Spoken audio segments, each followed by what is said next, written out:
Ram Ram ji, welcome to my new video. तो आज मैं इस वीडियो में आपको सिखाऊंगी पैंट की स्टिचिंग करना। लेकिन पहले हमें पैंट को कट करना पड़ेगा और उसके लिए आपको इसका पार्ट 1 देखना पड़ेगा। तो आप पहले इसका जो डिटेल वीडियो है कटिंग का, मेज़रमेंट के साथ में मार्किंग का, वो आप देखना। और उसके बाद में आपके लिए ये वाला जो पार्ट है वो बहुत ही यूज़फुल होने वाला है, क्योंकि केवल स्टिचिंग ही नहीं, हमें कटिंग का भी प्रॉपर नॉलेज होना चाहिए। और उसके बाद में आप ये वाला वीडियो देखना।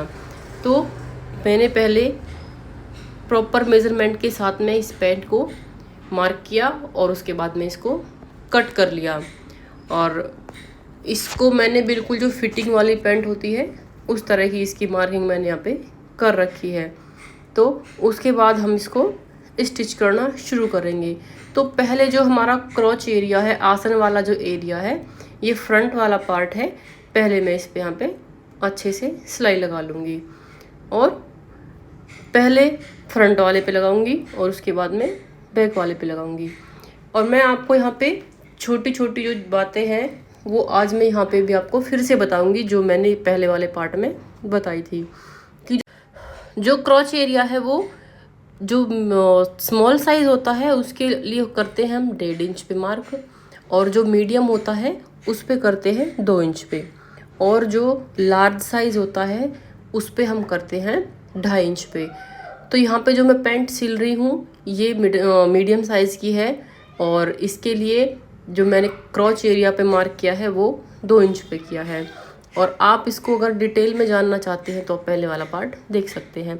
तो दोनों पैंट के आसन की सिलाई लगा के और उस पर मैंने एक ऊपर से सिलाई लगाई थी ताकि वो अच्छे से सिक्योर हो जाए। उसके बाद में मैं यहाँ पे मार्क कर रही हूँ पॉकेट के लिए, जेब के लिए। तो यहाँ पे मैंने जो फ्रंट पार्ट है और बैक पार्ट है जहाँ पे हमें उसको अटैच करना है पॉकेट को, वहाँ पे पहले ऊपर से 2.5 इंच छोड़ के तब निशान लगाया और उसके बाद में 5.5 इंच पे नीचे की साइड निशान लगाया था। और जो पॉकेट है ये मैंने ली है 14 इंच की लंबाई है और 7 इंच की चौड़ाई है। तो अच्छे से इसको हमें मार्क करके तब कट करना है। ज़्यादा लंबी जेब भी क्या होती है, प्रॉब्लम करती है। तो आप देख सकते हो कि मैंने पहले फ्रंट वाले पार्ट में इसको अटैच किया है, मार्क किया है जहाँ से जहाँ तक, सिर्फ उतने में हमको सिलाई लगानी है। और फिर हमें यहाँ पे कट लगा लेना है जिससे कि इसको फ्लिप मतलब मोड़ने में या पलटने में आसानी रहेगी। और इसको हम पलट देंगे और फिर एक सिलाई इसके ऊपर से हम लगाएंगे, जिससे क्या होगा, इसमें बहुत अच्छी फिनिशिंग आएगी और हमें पता रहेगा हाँ भाई ये फ्रंट वाला जो पॉकेट का भाग है ये फ्रंट वाला है। तो इस तरह से इस पे मैंने सिलाई लगाई और इसको भी सिक्योर कर लिया। और जो मतलब इसमें फिनिशिंग बहुत अच्छी आती है, आप ट्राई करना। इस तरह से पॉकेट लगाओगी तो आपकी पॉकेट हमेशा प्रॉपर और एक अच्छी तरह से लगेगी। और ये बहुत ही आसान तरीका है इसको लगाने का। फ्रंट वाले पार्ट में मैंने इसको अटैच कर लिया है, अब नंबर आता है बैक वाले पार्ट का। तो इसी तरह से हमने पॉकेट का पार्ट लिया और उसको जहाँ पे मार्क किया है वहाँ से और दूसरे मार्क तक हम सिलाई लगा लेंगे। लेकिन इसमें हमें क्या करना है, इसमें हमें कोई कट नहीं लगाना है, ना हमें यहाँ पे इसको पलट के सिलाई लगानी है। हम इसको ऐसे ही रखना है और फिर उसके बाद में जो पॉकेट है जहाँ से इसके खुला हुआ पार्ट है उस पे मैं सिलाई, पहले जो पॉकेट का खुला हुआ भाग है उस पे सिलाई लगाएंगे। और उसके बाद में यहाँ पे हमें ध्यान रखना है कि जो पॉकेट हमने अटैच की है उसको हमें इक्वली, यानी कि एक जगह पे उसके दोनों पार्ट्स को रखना है और तब हम यहाँ पे सिलाई लगाएंगे। अगर ये ऊंचा नीचा हो जाएगा तो इसमें अच्छी वाली फिनिशिंग नहीं आएगी। इसलिए हमें अच्छे से ध्यान से और एकदम आराम से इसको रखना है एक दूसरे के ऊपर, और फिर उसमें सिलाई लगा देंगे हम बिल्कुल लास्ट तक। यानी कि जो साइड वाला पार्ट है इसको हम अच्छे से फिर स्टिच कर लेंगे पूरे को नीचे तक। तो इस तरह से पॉकेट अटैच हो गई है और ये बिल्कुल एक आसान तरीका है किसी भी पॉकेट को अटैच करने का। वैसे तो पॉकेट अटैच करने के कई तरीके होते हैं, लेकिन ये बहुत ईजी है, तो आप भी इसको ज़रूर ट्राई करना। तो इस तरह पॉकेट भी लग गई और ऊपर से भी हमने इसको अटैच कर दिया था जो खुला हुआ पार्ट था पॉकेट का, और दोनों साइड से पैंट में सिलाई लगा ली। उसके बाद में नंबर आएगा नीचे से, इसमें जो इसकी मोहरी है उनको मोड़ने का। यहाँ पे जो नीचे साइड मैंने निशान लगा रखा है वो अंदर की साइड लग रहा है 2.5 इंच पे और बाहर की साइड लग रहा है 3 इंच पे, क्योंकि अंदर की साइड मैंने 1/2 इंच डाउन कर रखा है। इससे क्या होगा, इससे हमारे आसन में और पैंट में खिंचाव नहीं आएगा और वो पैंट उठी उठी सी नहीं रहेगी। तो आप इस बात का ध्यान रखना। ये एक टिप्स है कि आपको जब भी आप मोहरी बनाते हो उसको अंदर की साइड से 1/2 इंच डाउन करके रखना है। इससे क्या होगा, आपकी जो पैंट है वो उठी उठी नहीं रहेगी। यहाँ पे मैंने एक वाइट लेस ली है इसको थोड़ा और अच्छा दिखाने के लिए, और उसको मैंने पहले उस कपड़े को अंदर की साइड से बाहर की साइड उसको मोड़ा है और तब मैंने लेस को रख के इस पर तब सिलाई की है। क्योंकि इसके जो सूट है पैंट के साथ वाला उसमें प्रिंट है जो वो वाइट है, तो इसलिए मैंने यहाँ पे वाइट पतली वाली लेस को यूज़ किया है। ऐसे ही दोनों जो पैंट की मोहरी है उनमें मैं उसको अटैच कर लूँगी लेस को। आपको यहाँ पे एक बात का बहुत ध्यान रखना है, क्योंकि अंदर की साइड में इसमें हमने 1/2 इंच डाउन कर रखा है, तो इसमें थोड़ा झोल आने का डर रहेगा। अगर आप बिगनर हो तो आप इस बात का ध्यान रखना कि सिलते टाइम आप वो झोल को निकालते रहो। और अंदर की साइड फिर मैंने इस कपड़े को पलट दिया है और जो लेस है उसको मैंने नीचे की साइड, इसको जैसे लटकन होती है उस टाइप में इसको मुझे रखना है। और इस तरह से जो पैंट की मोहरी है वो बनके रेडी हो गई। इसमें थोड़ी प्रॉब्लम आई थी उसी 1/2 इंच डाउन की वजह से, लेकिन मैं तो काफ़ी टाइम से सिलाई करती हूँ तो इसलिए मैंने उसको एडजस्ट कर लिया और उससे फिर जो झोल था वो बिल्कुल भी नहीं आया।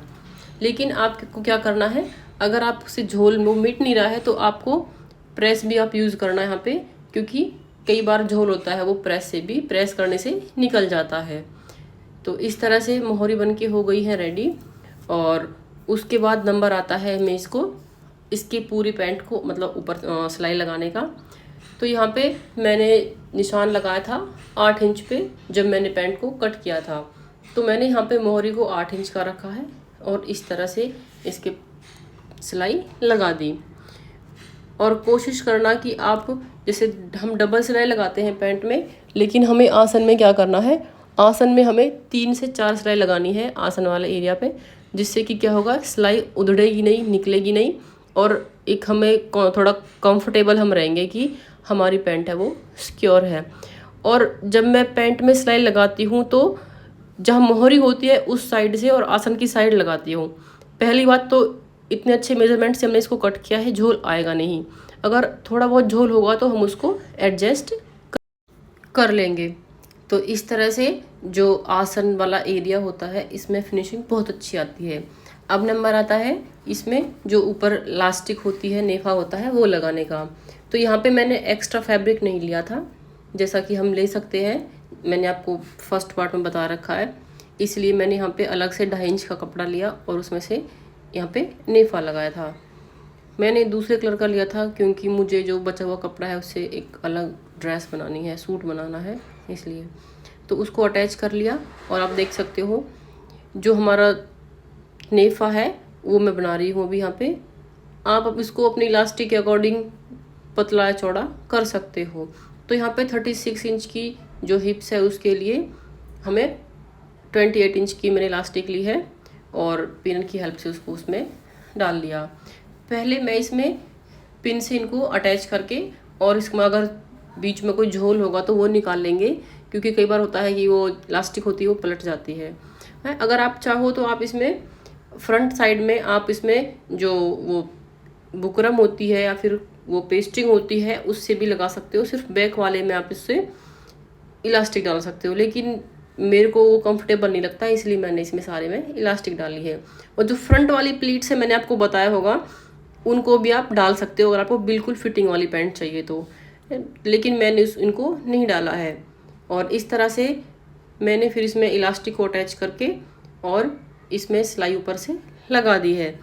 आप इस तरह पैंट बनाएंगे तो आपकी पैंट में ना कोई झोल आएगा, ना बिल्कुल इसकी फिटिंग खराब होगी, और आपकी पैंट बहुत ही अच्छी फिटिंग के साथ में, फिनिशिंग के साथ में रेडी होगी। जैसा कि आप मेरी पैंट देख सकते हो, ना बिल्कुल इसमें कोई कपड़ा लटका हुआ है, ना इसमें झोल दिख रहा है, और बिल्कुल एक अच्छी फिटिंग वाली पैंट यहाँ पे रेडी हो गई है। कुकिंग, क्राफ्टिंग, स्टिचिंग, DIYs के लिए आप मेरे चैनल को सब्सक्राइब करिए। वीडियो अच्छी लगी तो लाइक करना, शेयर करना, कमेंट करना। Thank you.